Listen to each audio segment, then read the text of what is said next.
चलो बच्चों, let's read this question. Question says correct decreasing order of bond angles is. हमें बताना है कि करेक्ट डिक्रीजिंग ऑर्डर क्या होगा बॉन्ड एंगल्स का, राइट.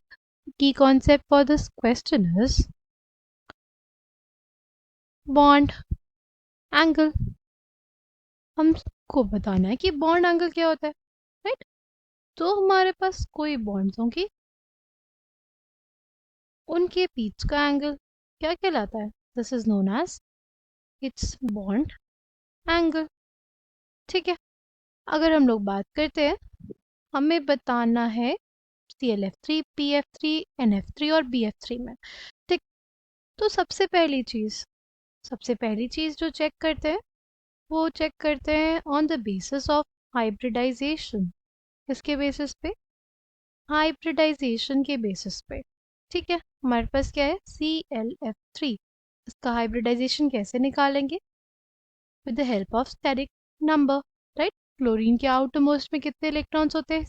7 में से 3 ने बॉन्डिंग की, यानी 2 लोन पेयर बचे हमारे पास. तो steric number is sum of lone pair plus bond pair.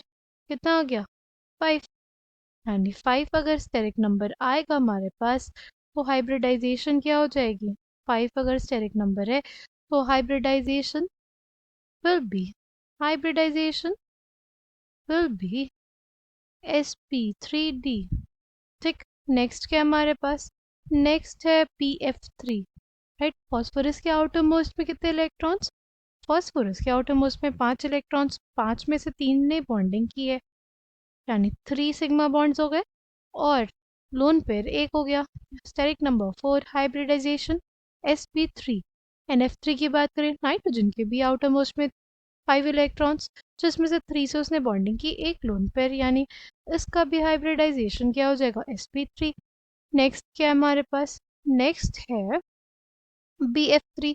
Boron के आउटमोस्ट में 3 इलेक्ट्रॉन्स, तीनों से ही इसने बॉन्डिंग कर ली, इसलिए 3 + 0, यानी ये आ जाएगा sp2. इसका हाइब्रिडाइजेशन क्या आ गया? sp2, right. बॉन्ड एंगल उसका ज़्यादा, जैसे हमारे पास अगर sp और sp3 है तो sp का जो बॉन्ड एंगल होता है वो सबसे ज़्यादा होता है, फिर sp2 का और फिर sp3 का, राइट. तो यानी इन सब में से सबसे ज़्यादा बॉन्ड एंगल किसका होगा? हम कंपेयर कर रहे हैं सबसे पहले BF3, NF3 और PF3 में. ठीक है. तो BF3 का जो बॉन्ड एंगल है वो सबसे ज़्यादा होगा as compare to NF3 and PF3. ठीक है. अब हमें कंपेयर अगर करना हो PF3 और NF3 में, तो वो कैसे कंपेयर करेंगे? तो देखो, हमारे पास according to rule 1 of Vesper theory, right. Rule 1 जो होता है वेस्पर थ्योरी के अकॉर्डिंग, वो होता है कि हमारे पास अगर नंबर ऑफ लोन पेयर्स ज़्यादा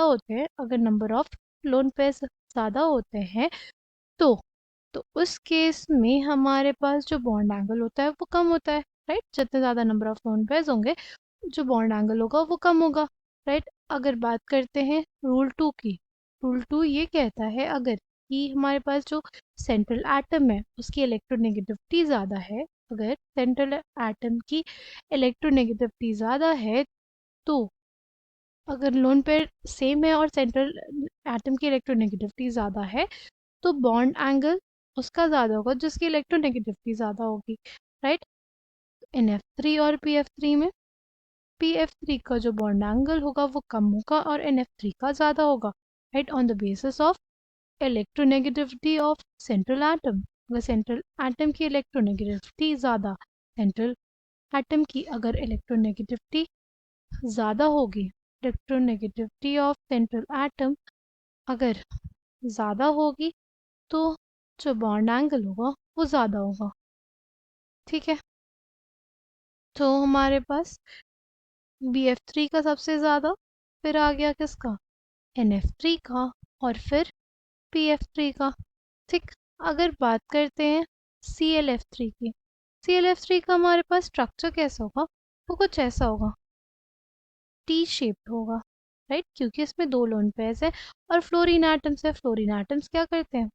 प्रेफर करते हैं रहना कहाँ पे? जहाँ पे एस एस इन्वॉल्व ना हो हाइब्रिडाइजेशन में। ये जो एक्सियल बॉन्ड्स होती हैं ये पीडी के हाइब्रिडाइजेशन से बनती हैं, इस वजह से फ्लोरीन एटम्स यहाँ पे रहना पसंद करते हैं। This is according to the Bent's rule. ठीक है।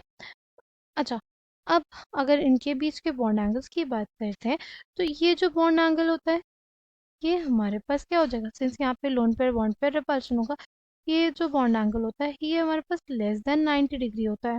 राइट, ये जो बॉन्ड एंगल होता है वो क्या होता है, लेस देन 90 डिग्री।